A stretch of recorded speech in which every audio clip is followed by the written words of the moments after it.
our next speaker, Dr. P Brijlal from the Dental Faculty. Her title is Blended Learning in a Clinically Based Program, a Beta Mode.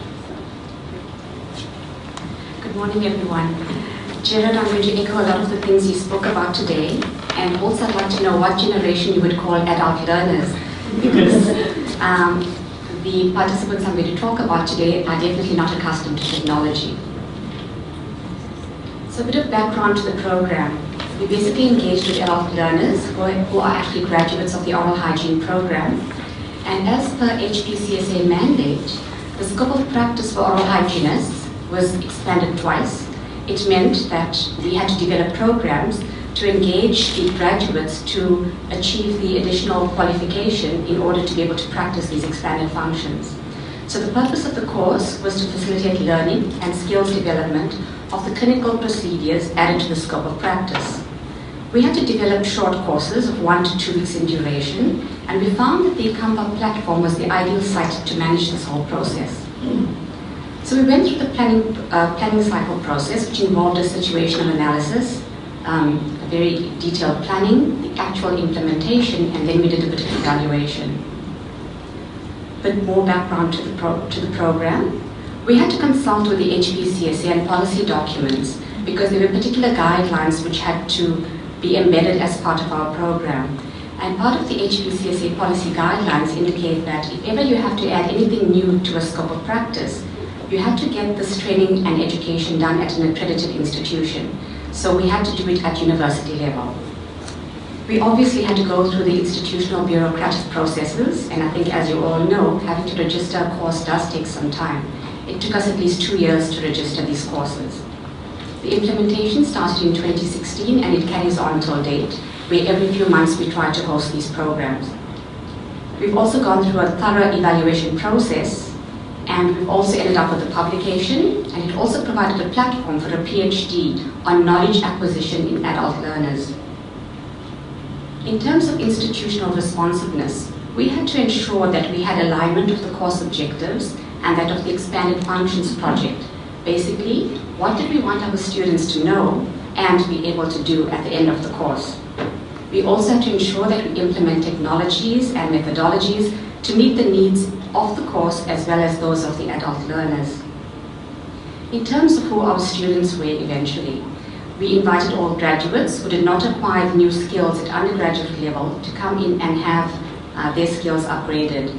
They were obviously graduates, so they were out of university for quite a period of time. They were currently oral hygiene practitioners from across South Africa.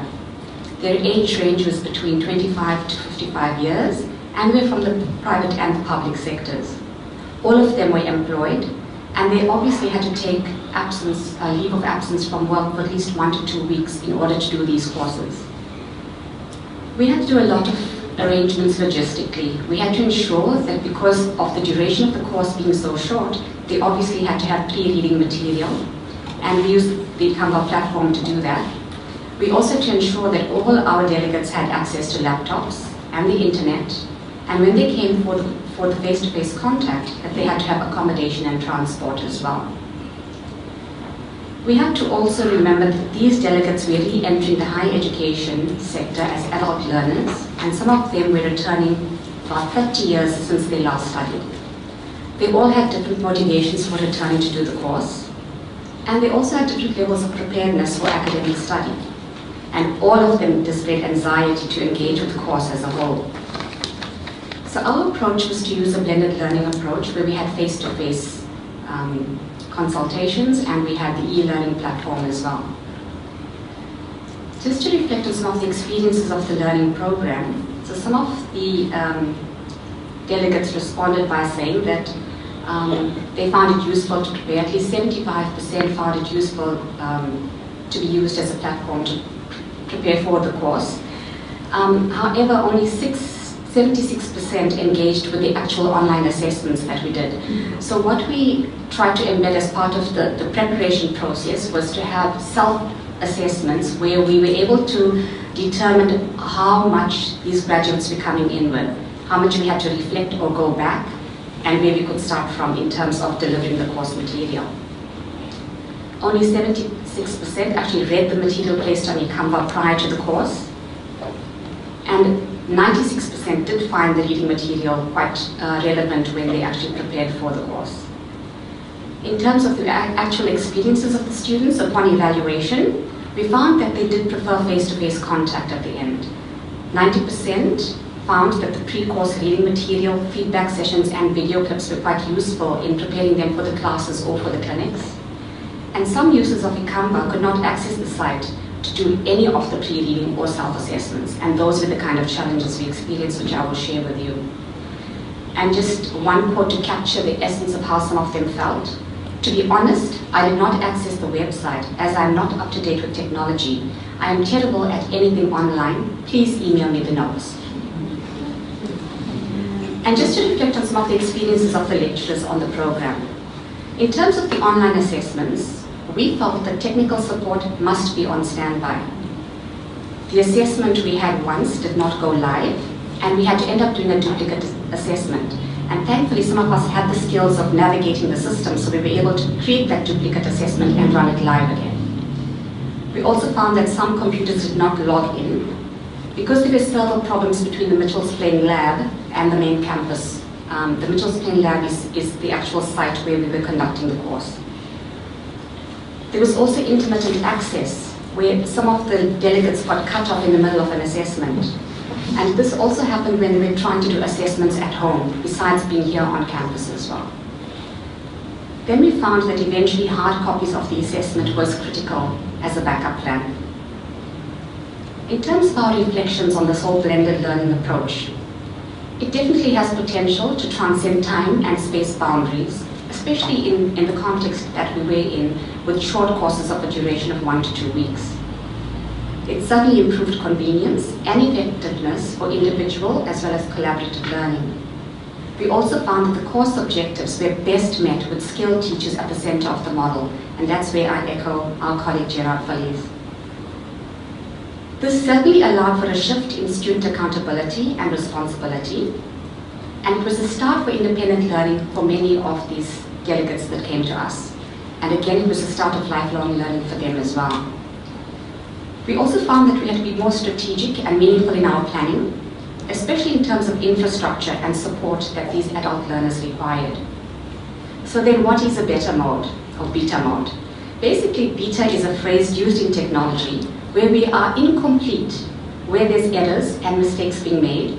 It is also a phase where there's rapid learning and experimentation.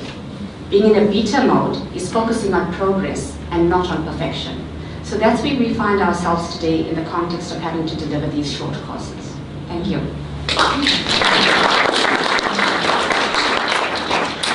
I invite you to any questions. So I asked, it's a very big task and daunting task, and like our learned colleague Mr. Phillips has said, we have a Generation Z. You have a lot of stakeholders into producing your service that you deliver. I'm just interested in how do you accomplish the synergy that you need to deliver these kind of services, because it's a lot of work and there's a lot of stakeholders involved. Absolutely. How do you do that? Just the planning alone took 2 years, and that includes the bureaucracy, going through channels of different committees, and then eventually reaching the Division of Lifelong Learning here, which is now dissolved. But just to reach that stage took about 2 years of planning. There's a lot of stops on the way, and there's lots of reflections, and you've got to account for everything you're going to do, because these are actual graduates coming back to study, and it's short courses, and these short courses are certified, so it has UWC stamp on it. So the whole process is quite rigorous. And you've got to ensure that whoever is going to be teaching on these programs, you've got to submit CVs. You've got to be accountable in terms of how much they know and how much they're able to accommodate and manage in that short duration of time. So we had to defend all of that.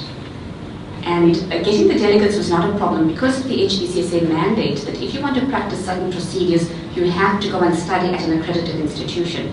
So we had the swarm coming through. So the delegates was not the problem, but then we realized how we're going to engage them in 1 to 2 weeks, and how we're going to prepare them, especially if they've been out of studying for quite a period of time, how do we engage them at the level where they're going to be using technology, just to sort of preset the scene, and at the same time, they're going to go back, they have to study further and then do online assessments. So we have to take into account a lot of things in this whole process. And yes, there's challenges, we're getting there. And I think it just gets better every time. We're doing our 6th one in January. It's just getting better all the time. And then just, something that I would recommend is making sure that we have 24-hour standby, especially when you're running these courses and you have hiccups like this. Because you have a whole room of delegates sitting there and anxious to do the assessment, and then it doesn't go on. And then you have some who've started the assessment and then it shuts down in the middle of it. So it's not good in terms of learning. You're not going to get the desired results you're looking for. So infrastructure has to be in place.